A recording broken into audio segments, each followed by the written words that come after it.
my name is Ralph, and I am a professional Christian counselor, and on today's program I want us to gain a new understanding of homosexuality. In this day and age, there is a common theme that is spread through the media that pushes the general population into believing that homosexuality is an acceptable and normal behavior. The goal of today's program is going to challenge this notion, and I want to bring into a new light, a new and challenging perspective to this homosexual plight. Here's a new thought that I want to express to our viewers today. People have to understand that you can be and do whatever you want to be and do. We as humans have free will. We have the right to be and do whatever we want to be, and no one has the right to tell you who you are or what you can do and what you cannot do, within reason, of course. And many homosexuals argue that being homosexual is not something that they chose to be. My argument is that the act of being homosexual is indeed a behavioral choice. If a homosexual does not engage in the sexual act, then by definition he is not a homosexual. Number 2. Homosexuality is a behavioral-based thought process. Homosexuality is a way of thinking. It is how a person chooses to interpret external stimuli. What people need to understand is that all external stimuli is received through our 5 senses the exact same way. Seeing, touching, taste, smell, and hearing. It's all transmitted to our brain in the exact same way. It is how we interpret the external stimuli is what differentiates us. Point number 3. Homosexuals will state that they're only attracted to the same sex. In this example, the external stimuli was the same-sex individual. We all see same-sex people every day. The difference is in how we choose to interpret what we see. A homosexual will state that they only like to have sex with the same-sex partner. Touch in and of itself is a neutral sensation. It has no meaning unless a meaning is given to it. Everyone has nerve receptors. They all transmit information to the brain the exact same way. The difference is how the person chooses to interpret the touch. Here's a test that we're going to perform. We're going to blindfold an individual. We will not reveal if this individual is hetero or homosexual. We're going to blindfold him, and now we're going to have 2 people touch him. Now the question we're going to ask our volunteer is, was there a difference in the touch? Could he differentiate between whether the touch was from a female or a male, a heterosexual or a homosexual? Let's watch this test. Okay, person number 1. Person number 2. Which touch was the female touch? I don't know. Which person was a gay person's touch? I don't know. Was any touch from a black person? I don't have a clue. Thank you very much. This test can even be performed on genitalia. It does not matter who or what touches your genitalia. The stimuli will cause the sensation. It is how a person chooses to interpret that sensation is what makes them uniquely different.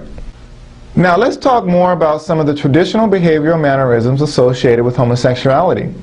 Some of our most common portrayals of homosexuality in men is a limp-wristed man switching his butt while he's walking down the street as an attempt to impersonate femininity. And also we have a female who overtly dresses in male style of clothing with a very stiff walk in an attempt to portray masculinity. My question is, who says that homosexuals have to act in this way? And I emphasize the word act because there is nothing biologically that makes a person display these type of behavioral mannerisms. The culprit here is how the homosexual interprets gender roles. Gender roles are different for each culture. This display of behavioral mannerisms is learned and does not naturally occur unless the person chooses to display the behavior in that way. If we lived in a society in which men wore dresses and were dainty and women wore pants and were more maladroit, how would the homosexual behave? Would they behave more masculine and women more dainty? My point is that these behaviors are based on roles given to us by society. There is no such correlation between homosexuality and the mannerisms that homosexuals portray. That indeed is a choice. My final view of homosexuality that I want to address is a civil rights issue. Again, I want to reiterate that a person has the right to be and choose whatever they want to be. However, when it comes to civil rights, I think that the homosexual community is pushing their limits. I have clearly shown that their lifestyle is behavioral based, and thus there is no need for civil protection of a behavior that is clearly not associated with the choice of being homosexual. Case in point number one, if a homosexual person devoid of the traditional behavioral mannerisms is paired with a person who is heterosexual and they both are being interviewed for a job by a boss who is a homophobic racist, how will the boss know which person is a homosexual? My point is that homosexuality or any type of sexuality in any form should not be displayed in the workplace. Case in point number two, if you take a white homosexual person devoid of the traditional homosexual mannerisms and you pair that person with someone of a different ethnic group and they're both being interviewed for a job by a boss who's a homophobic racist, then the white person will automatically be hired. Why? Because there is nothing that the ethnic person can do that can devoid himself of his ethnicity. Thus his civil rights were being infringed upon. Just as religious people should not impose their religious views on others, the homosexual community should not be hypocritical and impose their beliefs on others as well.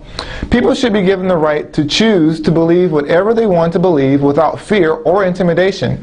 The last person who tried to force his views on America was Bin Laden, and America's response was to kill him. In closing, I want to say to my viewers that you don't know what my sexual preference is. However, regardless of whether I'm homo or heterosexual, it is time that someone stands up and speaks the truth.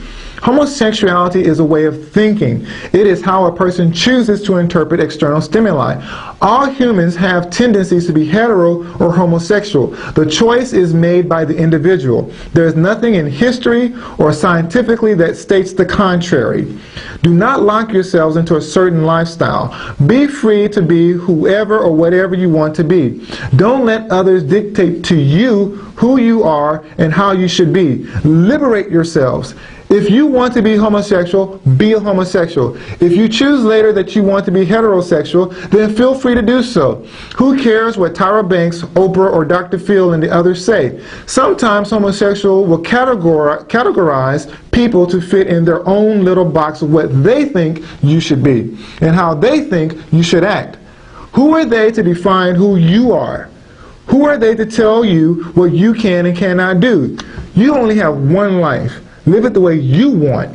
It is your ultimate human right. You can change, metamorphosize, or evolve into whatever you want to be. This is your God-given right. Thank you. I'm Raphael, and I'm your Christian counselor. Hope to see you again next time.